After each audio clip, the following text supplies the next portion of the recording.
वैदिक साहित्य, वैदिक लिटरेचर। तारांकन। तारांकन। जब हम अपने अतीत की ओर देखते हैं तो हमें दिखता है एक अद्भुत और दिव्य ज्ञान जिसने हजारों साल पहले भारत की संस्कृति और आध्यात्म की नींव रखी।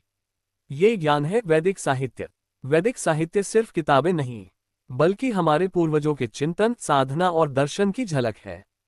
इस साहित्य की शुरुआत होती है चार वेदों से।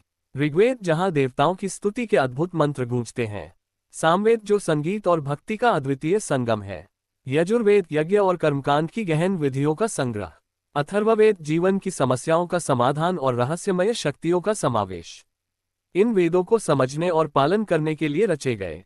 ब्राह्मण ग्रंथ, यज्ञों और संस्कारों की वैज्ञानिक व्याख्या। आरण्यक, वनवासियों का चिंतन, साधना और ध्यान। उपनिषद, आत्मा, ब्रह्म और मोक्ष की खोज। ये उपनिषद हमें बताते हैं कि सच्चा ज्ञान बाहर नहीं, हमारे भीतर है। यही नहीं, वैदिक साहित्य ने हमें धर्म, समाज और संस्कृति के सूत्र भी दिए। मनुस्मृति, शुल्ब सूत्र और धर्म सूत्रों के रूप में। वैदिक साहित्य सिर्फ ग्रंथों का संग्रह नहीं, ये भारत की आत्मा है। ये बताता है कि ज्ञान, धर्म और साधना की परंपरा किस तरह हमारे जीवन को श्रेष्ठ बनाती है।